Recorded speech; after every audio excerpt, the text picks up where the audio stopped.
sebenarnya yang kita hadapi ini. Tidak hanya retak ini wis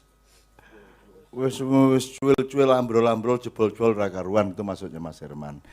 Tapi saya tertarik sama teman-teman Maia. Tidak ada yang cemas soal kepemimpinan nasional, Mas. Tidak mikir itu sama sekali. Apakah itu sebuah sikap fatal atau ketidakacuan mereka kepada masalah nasional? Saya malah melihatnya lain. Indonesia ini kayaknya memang ada dua gelombang, ada gelombang atas, ada gelombang bawah. Dan saya mohon kepada Allah, ya Allah, yang nyata di Indonesia adalah gelombang yang di bawah. Yang di atas dengan ombak berkecipak-kecipak. Yang akan bisa engkau singkirkan hanya dengan angin yang engkau hembuskan. Tapi yang di bawah, gelombang bawah itu, dia bergerak, bergelombang berdasarkan sejatinya relief dasar laut. Nek dasar laut ini gelombangnya yang ini. Jadi itu alamiah. Nah saya melihatnya gini Mas Herman. Iki engko sing didelok Gusti Allah iki sing dhuwur apa sing nisor. Nah aku njaluk sing nisor. Karena semua yang Anda omongkan tadi itu adalah persiapan Anda untuk suatu hari Anda yang akan di atas nanti. Ning awakmu duwe persiapan yang luar biasa. Wis luwih mikir, wis luwih tenanan, wis luwih punya kesadaran sejarah, wis sudah punya pendalaman-pendalaman nilai, sudah punya perluasan-perluasan pertimbangan dan lain sebagainya. Dan saya tidak nuntut terlalu banyak karena saya cuma mancing, oh lumayan iki garin terus ke dewe. Jadi jangan tergantung workshop yang di sini, itu cuma PR aja supaya dia menjadi file sehingga Anda akan memikirkan sengaja atau tidak sengaja. Jadi Mas Herman, saya tidak akan pesimis meskipun saya cemas kalau melihat ombak di atas. Ini enggak sederhana teman-teman sekalian. Ini sudah akan sampai ke Uni Soviet, Rusia, sudah akan sampai ke Turki, sudah akan sampai ke Arab, sudah sampai ke Amerika, sudah sampai ke Cina, sudah segala macam. Kita ini adalah janda tua yang diperebutkan habis-habisan. Kan gitu. Sebenarnya ini sangat mencemaskan. Kalau lihat retaknya enggak retak doi. Kalau Anda baca medsos, gue wis orang yang ingin saling membunuh, Thomas. Betul enggak? Kalau orang sudah ngomongnya sampai sebegitu busuk kepada sesama manusia, itu kan sebenarnya mereka sudah saling ingin memusnahkan. Jadi orang mengertak seperti yang dicemaskan Mas Herman. Saya kira maksud beliau seperti itu. Cuman saya melihat tak pancing-pancing, tak rungok-rungok bocah-bocah iki tidak ada di gelombang itu sama sekali. Teman-teman ini adalah anak-anak yang memang oleh Allah, saya sudah sering bilang, yang di surat Al-Ma'idah 54, dan Anda memang dipersiapkan. Meskipun tidak akan clean, tidak akan fix, tidak. Ya.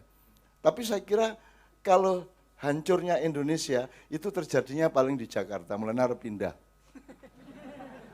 Tapi kalau di kabupaten-kabupaten, di daerah-daerah, insya Allah sangat kecil persentasenya untuk pecah belah atau untuk retak-retak seperti yang kita cemaskan pada malam hari ini. Nah aku ndelok Caca iki, alhamdulillah banget kok, gitu loh. Nah, jadi saya kira Mas Herman mencemaskan sesuatu yang juga mulia dan Anda semua juga menjalani sesuatu yang mulia. Lah nek ana cah SMA iki, kelas pira lho iku le?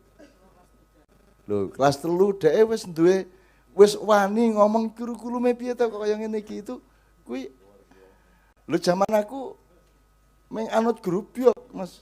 Kita dulu belum enggak ngomong gitu. Ini berarti Allah sudah mempersiapkan. Memang akan harus ada perubahan-perubahan tatanan, hukum, konstitusi dan seterusnya memang. Kalau tidak, apa yang sekarang sudah digadaikan, dijual belikan, tidak akan bisa menjadi milik Anda kembali. Tapi Anda juga jangan terlalu terpesona kepada pemilikan dunia. Ojo khawatir.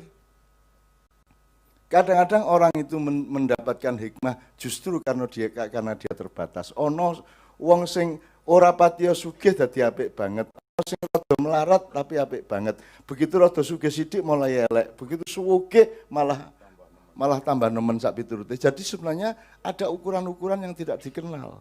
Karena kita ini terlalu kapitalistik, terlalu berpikir uang, terlalu berpikir. Tapi kan canom saiki ora. Saiki kan Anda sudah punya perhatian-perhatian yang luar biasa terhadap nilai-nilai yang sangat luas. Anda sudah menjalani takdib. Meskipun Anda bersekolah, ora apa-apa Mas. Ora apa-apa. Wong cah sekolah saiki nek ora nang makiyahan durung kok, durung krasa durung sekolah kok. Apa jenenge kurang apa jenenge? Kurang gaul. Tidak gaul. Nek nang makiyahan gaul lah kira-kira gitu ya. Saya tidak mengatakan makiyah unggul, makiyah rano, ora apa-apa aku kok ndak bola-bali ya. Tolong jangan dipikir makiyah ingin kebesaran, ora no. Kita cuman mamayu hayu ning bawono kalau Jawa. Kita cuman ingin jangan sampai terlalu pekewo kepada Allah. Wong Gusti Allah gaene mentes kaya ngono kok ming gepeng-gepeng wae, ming kopong-kopong wae. Jadi kita coba menumbuhkan semampu-mampu kita, kira seperti itu. Jadi enggak apa-apa, kita pembelajarannya pembelajarannya tingkat takdibnya Mas Tanto lah. Jadi mudah-mudahan Allah mengijabahi, karena itu sebenarnya kritik sangat titis kepada bangsa Indonesia yang sekarang sedang mengalami seperti ini. Wong kue semut-semut ireng rano sing iso ngalahke malah anak-anak sapi. Anak mbok dadi sapi ning nggo beleh-belehane wong. Sak piturute monggo kowe wis tau kena mriyem ya. Sing sungute loro kuwi kowe wis kena kowe wis ngalami ning Surabaya iki digranat nanas apa kuwi mau sak piturute, terus malah kowe dicancang ning wit gori, akhirnya kowe dicacah karo pitik kan gitu. Jadi sekarang itu kita sedang dicacah-cacah pitik. Nanti kita hubungkan dengan 4 segitiga akhir zaman. Nah, tapi itu bulan depan insyaallah. Supaya Anda mengerti di mana Anda berada dan Anda punya alternatif yang keempat. Jadi ada segitiga singkat ya. Iblis, Dajjal, Ya'juj Ma'juj sedang bekerja sangat intensif sekarang. Segitiga yang ketiga, yang kedua adalah Fir'aun, Haman, sama Korun. Sangat jelas di depan Anda. Segitiga yang ketiga adalah Ats-Tsulatsiyah Al-Muqaddasah. Kiai Kanjeng syukur bisa menyiapkan nomor Ats-Tsulatsiyah Al-Muqaddasah, yaitu takbir apa namanya? Hijrah Rasul. Mudah-mudahan nanti pemainnya agak lengkap bulan depan, amin ya rabbal alamin. Yang keempat adalah segitiga ma'iyah, segitiga cinta. Karena semua akan terangkum di situ. Apalagi sudah dengan penjelasan mengenai umat Nabi Muhammad adalah semua orang-orang yang beriman. Artinya dia tidak mungkin bekerja untuk mencelakakan siapapun. Gitu loh. Asalkan engkau punya komitmen dan garis yang jelas, cinta dengan Allah Subhanahu wa taala. Siapapun nama Allah itu, enggak usah kita berdebatkan sekarang. Dan kita enggak perlu berdebatkan sampai kapanpun saja. Wong kowe iki dudu Gusti Allah, dudu malaikat Jibril, dudu sapa-sapa, termasuk aku juga. Gitu ya sekalian ya. Oke. Sekarang kita dengarkan Sabrang berarti. Setelah itu Pak Muzammil. Silakan Brang. Assalamualaikum warahmatullahi wabarakatuh. Dari tadi saya belum salam, belum megang mic. Oke. Yang saya lihat dari apa yang terjadi di sini, dari percakapan itu tadi, saya tidak akan membahas tentang tematiknya. Karena kalau saya melihat, saya sendiri melihat apa yang dilakukan Cak Nun, apa yang ditulis, apa yang dikatakan dan seterusnya adalah trigger dari sesuatu yang ada di dalam diri pendengarnya atau pembacanya. Jadi yang saya lihat triggernya adalah kemudian terjadi ada pandangan, ada informasi ternyata teman-teman muda ini banyak gagasan, banyak simulasi, banyak pemikiran. Yang artinya mesinnya berjalan, mesin pikirannya berjalan. Kalau mesin pikirannya sudah berjalan, kalau kayuh sepedanya sudah, kalau pedal sepedanya sudah dikayuh, sudah bisa berjalan, yang diperlukan kemudian adalah keseimbangan. Dan saya melihat di sini juga terjadi keseimbangan, di mana tadi ada yang ngomong selip sedikit, responnya seperti ini, ada yang ngomong selip sedikit, responnya seperti ini. Dan kalau ngomongnya standar respon itu, ternyata standarnya juga tidak hanya keseimbangan aja, tidak hanya keseimbangan pada satu kuda-kuda, ternyata juga bisa ganti kuda-kuda untuk beberapa jenis keseimbangan. Karena selip yang terjadi pada kalimat-kalimat awal yang tidak terlalu tepat, ketika ditabrakkan dengan standar kalimat yang dikeluarkan oleh Pak Tanto, itu seharusnya kalau keseimbangannya pada kuda-kuda yang sama akan terjadi reaksi yang lebih besar. Tapi ternyata bisa bisa mereposisi diri untuk bisa menerima informasi, memfilter, distilasi dan mengkurasi informasi tersebut sehingga bisa diambil intisarinya. Ini menurut saya sudah modal luar biasa dan jadi saya hanya pada konklusi yang sama dengan Cak Nun bahwa masa depan Indonesia tidak benar-benar gelap kok. Kita masih punya mesin-mesin pemuda yang berjalan luar biasa dengan modal keseimbangan, dengan modal kuda-kuda yang lincah. Dan satu lagi ditambah ini tadi betapa kita banyak tertawa dari segala sisi, itu semua dilandasi oleh cuaca kemesraan. Dan menurut saya tidak ada modal yang lebih lengkap daripada itu untuk menyongsong Indonesia masa depannya. Alhamdulillah semoga kita semua bisa menjaga ketajaman berpikir, keseimbangan berkuda-kuda, kelincahan untuk menjaga kuda-kuda pada perkembangan zaman, dan terus bisa menjaga cuaca, kedamaian, dan kemesraan lagi-lagi untuk menyongsong masa depan. Karena jawaban masa depan hanya bisa dihadapi dengan inovasi kepala yang penuh dengan keseimbangan itu tadi. Konklusi saya mungkin itu saja, nggak panjang-panjang. Matur nuwun, wassalamualaikum warahmatullahi wabarakatuh. Terima kasih, Brang, terima kasih. Saya ngeresponnya gini, dikit aja.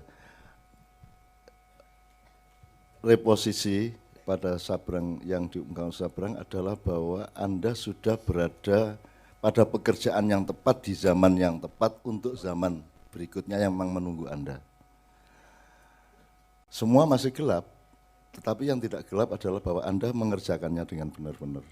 Lumayan kok, istiqomahmu lumayan, alhamdulillah. Dan cuman yang saya cemas cuma satu, asal gini, harta benda Indonesia dihabisin, tambang-tambang dikuras habis, keuangan Indonesia tidak di tangan orang Indonesia dan seterusnya. Ya, saya tidak perlu kasih contoh-contoh nanti ke 1-2 nanti, gitu ya. Tapi pokoknya menurut saya jangan cemas soal materi. Apakah itu untuk menumpuk-numpuknya atau untuk kehilangan? Kedua-duanya tidak boleh cemas. Tidak usah cemas bahwa Anda bisa atau tidak bisa menumpuk harta benda, dan juga tidak usah cemas bahwa Anda akan kehabisan harta benda. Allah Maha Besar, akan terjadi daur ulang yang luar biasa. Dan itu hanya soal reposisi kalau kata Sabrang. Itu nanti soal perubahan kalimat sedikit semua sudah bisa menjadi milik Anda kembali. Itu pun kalau Anda terpesona kepada harta benda. Tapi saya mohon Anda tidak usah terpesona kepada harta benda karena Anda ini cuma hidup sebentar untuk hidup yang selamanya. Karena Anda ini cuma sudah tahun, 70 tahun, 80 tahun. Wabtaghi fima atakallahu darul akhirah wa la tansa nasibaka minad dunya. Besok-besok kita omongkan nasib bakat itu, saya tanya sama nasib bakat, nasib sama takdir itu bedanya apa? Coba Anda browsing nanti. Ya Anda nanti akan menurut saya bagaimana nanti saya kasih tahu bulan depan sambil kita menunggu kembali dalang dari gereja. Oke ya, jadi teman sekalian, aku njaluk kowe ojo cemas soal dunya. Asal Anda fal ya'budu rabb hadzal bait yang berjanji alladzi at'amahu min ju' wa amanahu min khauf. Rasa cemas. Sing penting kowe tandang. Cuman nasibmu di dunia itu bukan sugih apa melarat. Nasibmu di dunia adalah ketepatan kerjaanmu, ketepatan posisimu, ketepatan tandangmu, ketepatan posisimu di dalam suatu struktur, dalam satu bagian manajemen, di dalam satu arti ketepatan bekerja, ketepatan menempatkan diri. Jadi nek kowe iki nasib karo Gusti Allah dadekake suket ya aja berjuang dadi wit kelapa. Sebenarnya itu aja. Nasib itu adalah ketentuan Allah yang sifatnya menyeluruh total dan tertulis di Lauhil Mahfuz. Kowe bakat iki, cenderung iki. Kowe aja nglakoni sing dudu kowe. Kalau takdir itu adalah keputusan-keputusan kasuistik atas keseluruhan nasib itu. Gitu ya. Jadi misalnya kowe kudune ketemu sapa ning Malioboro wis kencan, alah jebul takdire bicara lain, kowe selip sak menit njur ketemu itu takdir. Tapi kalau nasib itu adalah keseluruhan dari ketentuan Allah pada hidupmu. Kowe nek kucing kowe aja ngirik. Nek kowe wedhus kowe aja nyapi, nek kowe kebo aja gajah, sak piturute. Temukan dirimu masing-masing dan percayalah kepada Allah. Bahwa Anda dihidupi sebagai kerbau, Anda dihidupi sebagai kambing, Anda dihidupi sebagai apapun saja asal Anda setia kepada dirimu.